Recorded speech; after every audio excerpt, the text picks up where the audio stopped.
Hey, ladies and gentlemen, it is time for the Obi Sports Talk Show.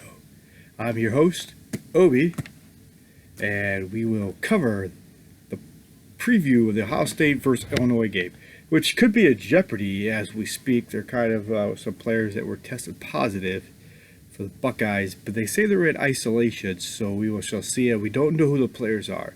If we happen to get them while I'm doing this show, I will bring that to you as quickly as I can or whatnot. So hopefully everything is okay. And they're able to play against the Illinois, fighting out Illinois, a rivalry game for Illabuck, the Illabuck Trophy. It used to be a live turtle, and now it's just a replica of the turtle, whatnot. So let's get right to it. The Buckeyes are going to take on Illinois in Champaign, Illinois. They are coached by Lovie Smith, who used to play for the Bears. It is fourth year at the program going into this season. So actually, I guess probably his fourth year. Maybe his fifth, going to his fifth year. That he's 15 and 34 overall record. The weather is supposed to be 48 degrees with 5 to 10 mile per hour winds. And Ohio State is favored by 27.5 over Illinois. And so we'll see if they can cover the spread. We'll kind of get to that a little bit here. But let's just look at Illinois. Their offense is led by quarterback. They got two guys that they seem like they get involved a little bit. Corrine Taylor, a sophomore, who's 23 of 46, 379 yards passing, 3 touchdowns, and 2 picks. And then Brandon Peters, who transferred from Michigan, he's a senior, is 26 of 44 for 292 yards, a touchdown and no picks. So it seems like they kind of bring let both guys play. I think Peters was out for a while with COVID issues or whatnot. So they kind of split that way.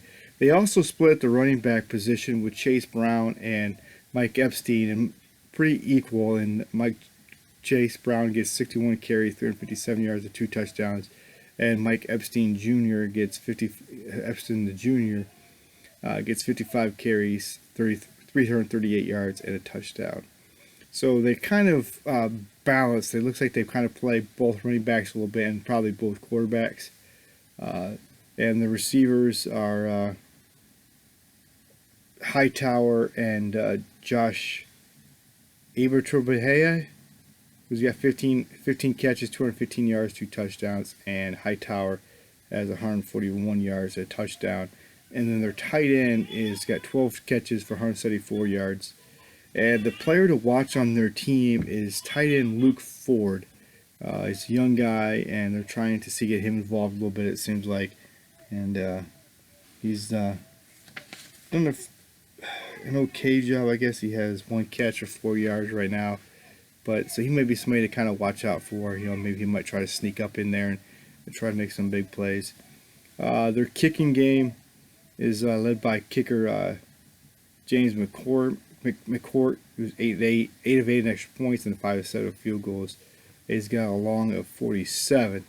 They also have another guy that kicks for him, Griffin, who's 5 for 5 and 1 for 1, but he's only got a long of 28.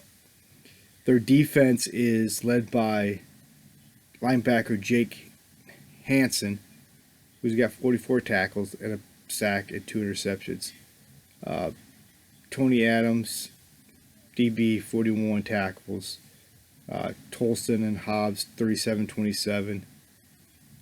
Sidney Brown, Barnes, 33 and 25. Weatherspoon, their big defensive back, has 21 tackles, 2 interceptions, and they got 7 interceptions as a team. So looking at Indiana as a whole, just right there, and we'll look at their punter a little bit. Well, Blake Hayes, he's got 22 punts on the season, 43.5 at average, has a long of 59. In his career, he's kicked 170 yards, so he has a strong leg and can flip the field a little bit. So looking at their offense, looks like they can put up, they can gash you a little bit. And most of their tackles or scenes are coming from the secondary and for their linebackers. So they're not really getting a lot of penetration up front from the defensive line. And that's one of the things that they we're hoping would be a little bit stronger this year, and it hasn't panned out to be any stronger for them this year. And so teams are gashing them for points. If I go ahead and bring up how they've done so far in the season, but yeah, it looks like they give up a lot of yards, and that's been an issue for them on the season. They lost to Wisconsin 45-7, lost to Purdue 31-24, lost to Minnesota 41-14. They did beat Rutgers, and they did beat Nebraska last week 41-23. So they're giving up a lot of points, and so respect, Ohio State should be able to move the ball on them. Should be able to put up points.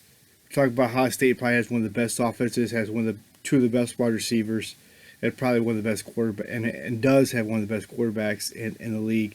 They should be able to put up numbers in the passing game, and they should be able to eat these guys alive. But the thing is, what I said something about some of the keys to the game really comes down to that we look at the overview. Can they stay with Ohio State?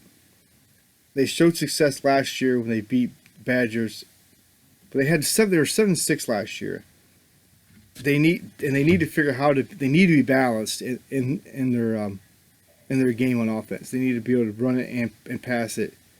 And of course, we know Ohio State needs to step it up in their passing game. They need to find ways to step it up and get better. That kind of goes to the keys of the game is they need to create turnovers. They didn't have as many as they should have against Indiana. Fields can't force things. Sometimes it's better to take a sack and then set up your punter. Ohio State's got one of the best punters in the league too. So if you have to go to a situation where you don't get a first down or something on third down, or you have to lose yards because of a sack, because of the cover, stuff like that, you can't force it. Don't force balls in tight spots where they can get picked off. And like I said, we need to tighten up the secondary. And we need to put pressure on the quarterback. By doing that, maybe we just put some pressure on the quarterback. I feel like we kind of failed in that regard last week against Indiana. And it was just most of the defensive line was getting in there. And times if you try to confuse quarterback a little bit by sending out all the blitzes in here and there and stuff like that. So try to confuse them and get to the quarterback. Get some sacks. Try to get 4 or 5 sacks at least. And keep the foot on the gas. And I'm going to touch on one more here. Keep the foot on the gas. Don't be up 35-7 at the half and then just try to coast. Put it on the gas. Just go. Even if you can get the second, third string in there, good. That'd be awesome. We want to try to do that as much as we can. And the last thing I want to talk on here real quick is get the offensive line to step up. Get them to talk to each other. Who's got who's blocking who. Protect Justin Fields a little bit more. Give him time to throw and provide some holes maybe for him to try to, if nothing's open, that he can get to keep blocking so he can try to get outside and to get some yards with his legs. But you got to protect him. And I kind of feel like sometimes we're not doing a very good job protecting him. And if you protect him, then you're going to open up the holes for running backs that the running backs can get their yards to. But we got to protect him. So the offensive line needs to come together, talk to each other out there, try to get themselves better as soon as they can, because in the long run it will make all the difference in the game.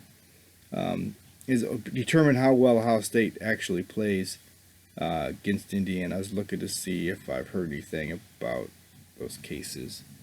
Yeah, for the COVID cases, the players are isolated. I haven't heard anything yet. So if you hear something about who they may be, shoot me a message or shoot me a comment. But as always, leave your comments. Tell me what you think. Oh, the spread. Well, Ohio State beat the spread, 27.5. We haven't really beat the spread a whole lot go up to this point, but so I'm going to say that they will this week. I kind of feel like Ryan Day's got to put the pressure on them to play better on offense and defense.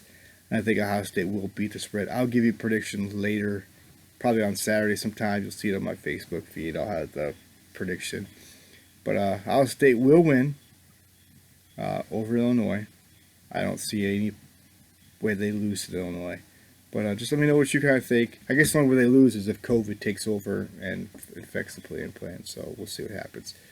But go Buckeyes. And as always, thank you for watching my shows. Let your friends know. Invite your friends along to watch them, your family members. And just leave some comments and messages and let me know what you guys think. And as always, thanks for listening. This is Obi out.